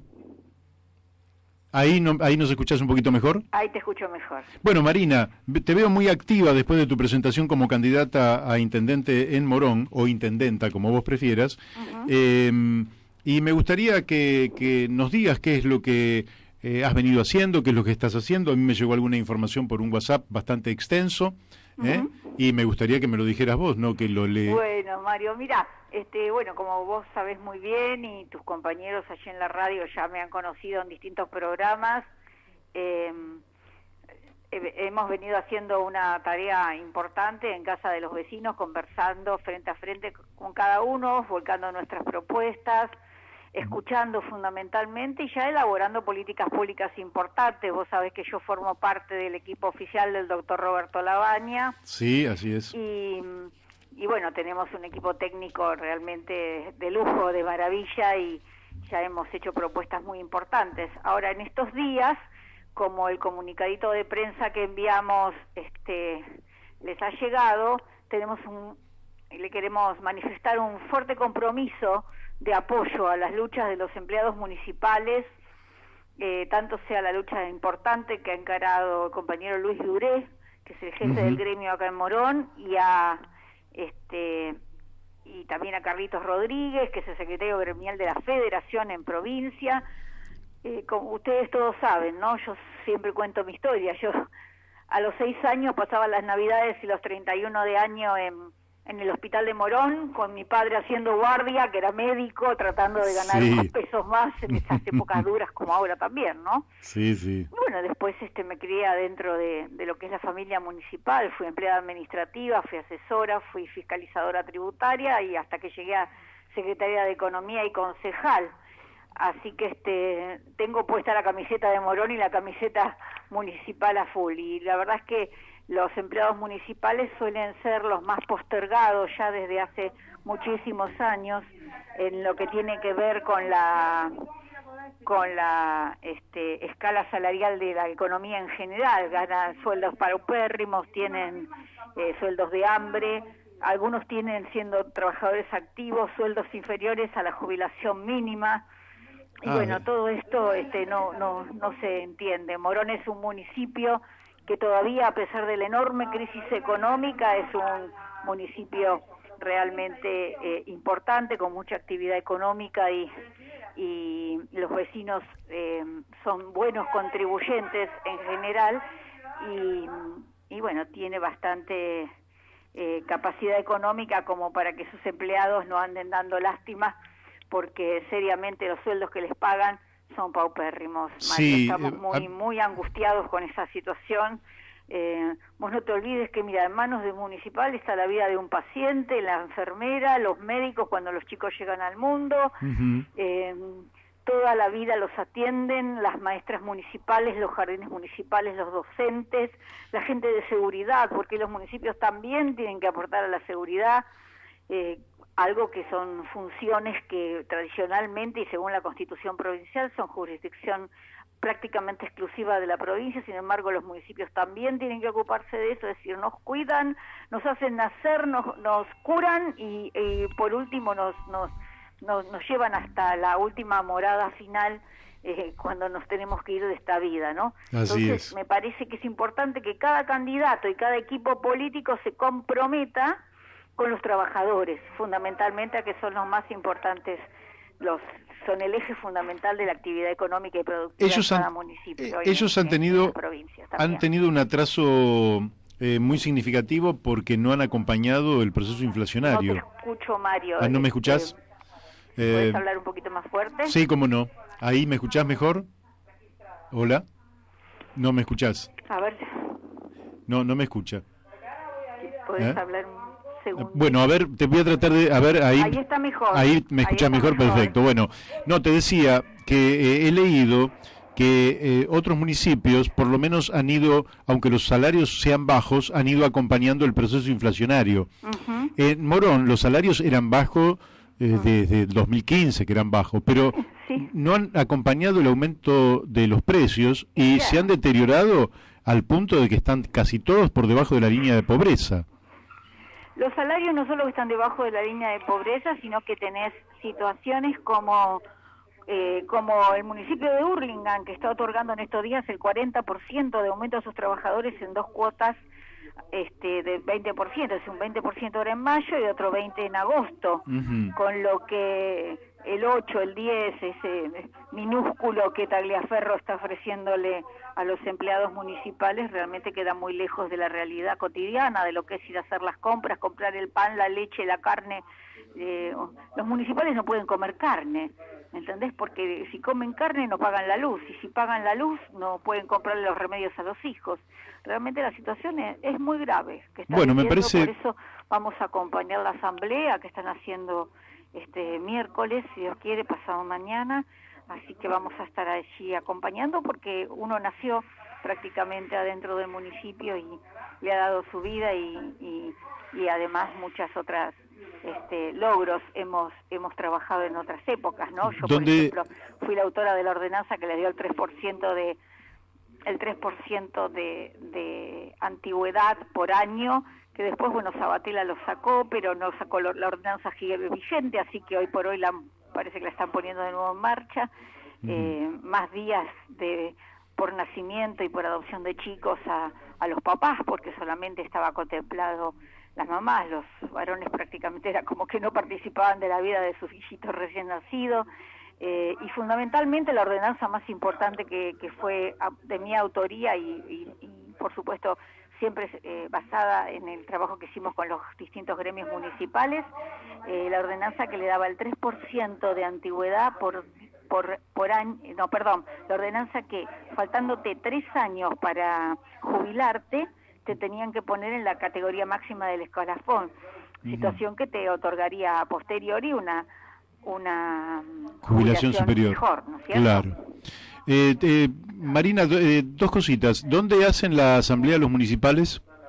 Ay, si vos querés, yo en un ratito te mando absolutamente todo por WhatsApp para que lo puedas informar a los municipales que estén escuchando o a los vecinos, porque no lo tengo claro acá. Supongo que debe ser en el gremio y que irán luego a la plaza, ¿no? Mándamelo que si llegan... En un rato te puedo dar toda la data para que vos lo puedas informar a los vecinos y a los trabajadores por el programa, ¿no? Perfecto, y si no, mañana lo puedo decir si no llega hoy la información. La última pregunta que te hago. Sí. Cuando vos hablás con los vecinos cara a cara, ¿qué sentís que te están demandando o qué le demandan, por decirlo así, a la política como prioritario? ¿Qué es lo que te está pidiendo la gente? Y varias cosas. Una de las más importantes es la transparencia, algo que nosotros queremos poner antes que cualquier otro servicio, porque en mi caso particular, Juan Letoili, Ana Paparello, todos los compañeros que estamos en este proyecto de Morón Unido, dentro del bañismo, hemos sacado el certificado de antecedentes para ver que ninguno tenemos ni siquiera una mínima mancha penal y en mi caso particular como administradora de la cosa pública jamás tuve ni siquiera un llamado de atención del Tribunal de Cuentas, habiendo administrado municipios enormes como Morón o Merlo, que también fui su secretaria de Economía en Merlo. Así que eso es decir, la gente está muy pendiente de la transparencia. No sé si todos los candidatos de Morón están en las mismas. Uy, me parece que se cortó. Bueno, se cortó. Sí, estábamos hablando con Marina Cassese. La comunicación nunca fue excelente, pero bueno, no creo que lo que más quería comentar ella ya se pudo comentar. Estamos frente a una situación de los empleados municipales aquí en Morón, cuyos salarios son muy bajos. Nos vamos a ocupar en algún otro programa de esta situación. No se entiende que el Estado pague tan poco y que después prácticamente todos los dramas que vive la Argentina van como chivo expiatorio del empleado del Estado, ¿no? Cuando realmente necesitamos del Estado. Sí, la tenemos a Marina. Marina, ¿estás allí? Hola, sí, acá estoy. Ah, bueno, pues se había cortado y sí, se interrumpió intempestivamente. Bueno, pero ya terminábamos. No, lo que pide la gente, te había hablado primero del tema de transparencia, eso se llegó a escuchar. Sí, eso se escuchó perfectamente. Bueno, nosotros tenemos absolutamente probado, y yo particularmente tampoco he tenido jamás ni siquiera un llamado de atención en los municipios que me tocó administrar, entre ellos dos de los más grandes de la provincia, como son Morón y Merlo. Así es. Jamás, ni siquiera una línea del Tribunal de Cuentas, así que tanto yo como mi compañero Juan Letó, y tanto Adriana Kreiman, Ana María Paparello, vecina de allí de Palomar, tenemos nuestro certificado de antecedentes penales absolutamente limpito. Aprobada la buena conducta. Pero bueno, después fundamentalmente hay cosas muy importantes, ¿no es cierto? Particularmente el tema económico, y a la gente la está mortificando muchísimo. Y yo creo que Morón no se está haciendo nada para ayudar a la gente, y los municipios tienen muchas herramientas.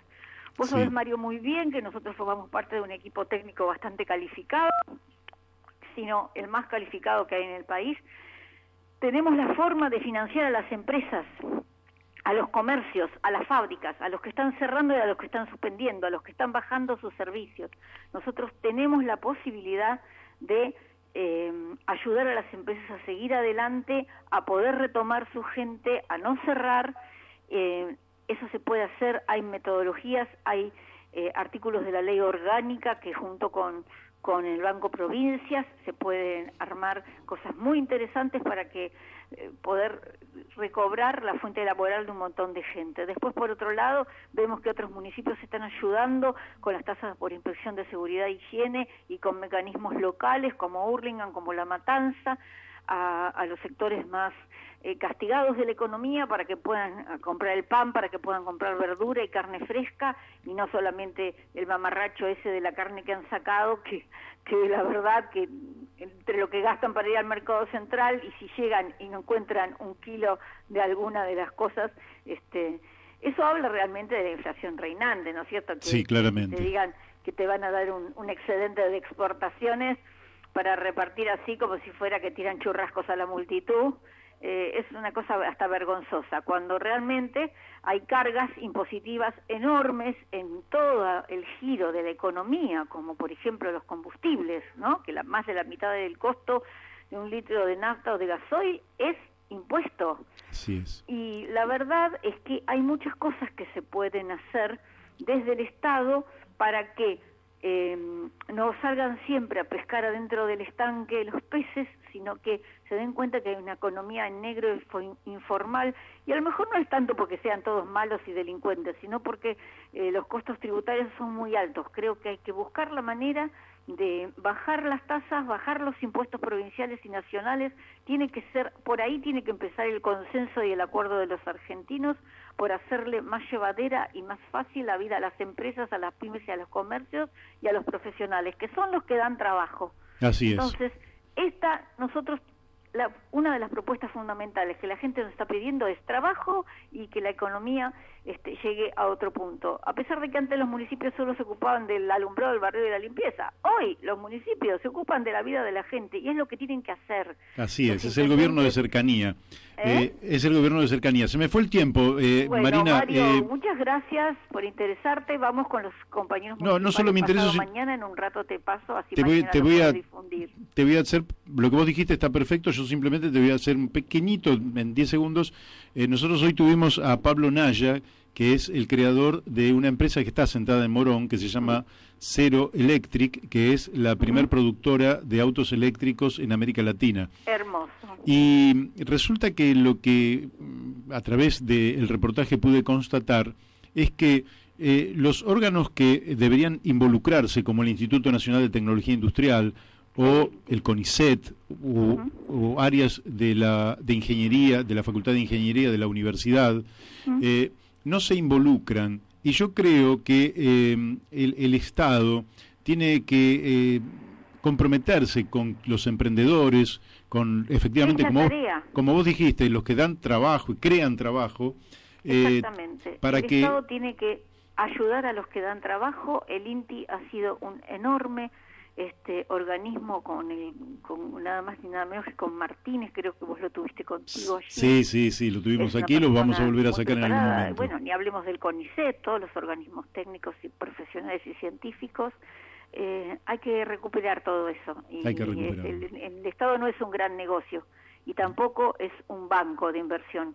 El Estado debe ser aquel que está presente donde el mercado no está y que ayude a las empresas, a las pymes, a los comercios y a los pequeños y también a los profesionales. Tiene que estar presente en el sostén de todo eso y no viendo cómo le extrae el dinero a través de tasas usurarias que solo cobran sus amigos. Muy bien. Te mando un abrazo y muchas gracias por salir aquí en La Brújula. Muchas gracias a vos por llamarnos, Mario. Un beso grande para toda la audiencia. Ya he estado allí en tu radio en un par de oportunidades y he tenido muy buenas repercusiones. Bueno, y además un beso grande. Y además con seguridad vas a volver a salir porque si sos candidata a intendente de Morón, sí, vamos a ir, estamos con toda la fuerza hablando con todos los compañeros, con los compañeros de la CGT, con Bruno, con ustedes, con todas las manifestaciones políticas del distrito. Excelente. Un beso muy grande, un Mario. Beso. Que Dios los bendiga. Gracias. A toda la audiencia. Gracias. Bueno, hemos hablado con Marina Cassese. Ya nos van quedando muy poquitos minutos. 3 minutos tengo. Bueno, en estos 3 minutos vamos a hablar de alguna cosa que tenga que ver con cosas de actualidad. El gobierno lanzó 10 puntos para un acuerdo entre las fuerzas políticas. La verdad que me dio un poco de vergüenza cuando leí esos 10 puntos, porque estaban todos destinados básicamente a tranquilizar a los mercados, es decir, básicamente a los acreedores externos que íbamos a pagar, en fin, que todo era para los mercados. Cuando le llaman mercados, creo que habría que precisar un poquito mejor el término. Ellos se dirigen a los mercaderes, que no es lo mismo que mercados, En otro momento vamos a analizar un poquito mejor, porque creo que Jesús echó a los mercaderes del templo, no al mercado. El mercado que conformamos todos cuando vamos a la verdulería, al almacén, cuando vamos a comprarnos un par de medias.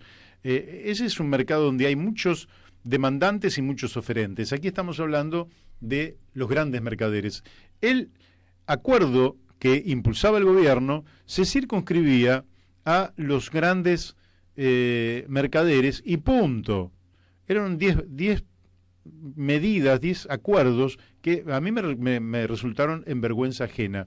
Por ejemplo, Facundo Manes dice, a quien vamos a tener seguramente en el programa dentro de no mucho tiempo, decía, pero se olvidaron del punto número 1, que es terminar con el hambre. Terminar con el hambre de todos y en particular con el hambre de los chicos. ¿Cómo se olvidan de ese tema? Se olvidaron de la pobreza cero. ¿Cómo es esto? Ganaron una elección con pobreza cero y ahora se olvidan. Ahora hablan para los mercados nada más. Se olvidan de la economía real, de la producción, de los bienes y servicios, como recién hablábamos con Marina Cassese. Se olvidan de los que le dan vida todos los días a la economía en la Argentina. Más de 20 millones de argentinos. Algunos en negro, otros desde áreas que son el sostenimiento del hogar, por ejemplo, o otro tipo de servicios, otros desde la economía en blanco, pero todos le dan vida. ¿Tenemos problemas para resolver? Sí, pero todos le dan vida a la economía del país. Y si hay que adoptar un acuerdo, lo que tiene que tener ese acuerdo como principio básico es garantizar los derechos de vida que tienen el conjunto de los argentinos. ¿Cuánto tenemos? Virtualmente 4 millones de argentinos por debajo de la línea de indigencia. Quiere decir que no pueden garantizarse siquiera los alimentos, la nutrición necesaria para desarrollar una vida digna en este país, creador de riqueza, pero como hemos hablado con Humberto Ramírez Arbo, también capaz de destruir la naturaleza y, por el cortoplacismo y la improvisación, terminar con la vaca de los huevos de oro, que es nuestra tierra tan fértil, tan buena, tan nuestra, y que sin embargo la maltratamos como la maltratamos. Bueno, nos estamos viendo mañana. Mañana vamos a estar hablando con Eugenio Sevino, defensor de la tercera edad, y con Walter Graciano, uno de los mejores economistas de la Argentina, por aquí, por La Brújula, en Radio La Luna, AM 1140, y también por las emisoras que retransmiten Radio La Paquita, allí en nuestra querida provincia de Mendoza, Uspallata, y también Radio Fénix desde Corrientes. Los dejo. Hasta mañana, nos estamos encontrando a las 12 del mediodía en Radio La Luna.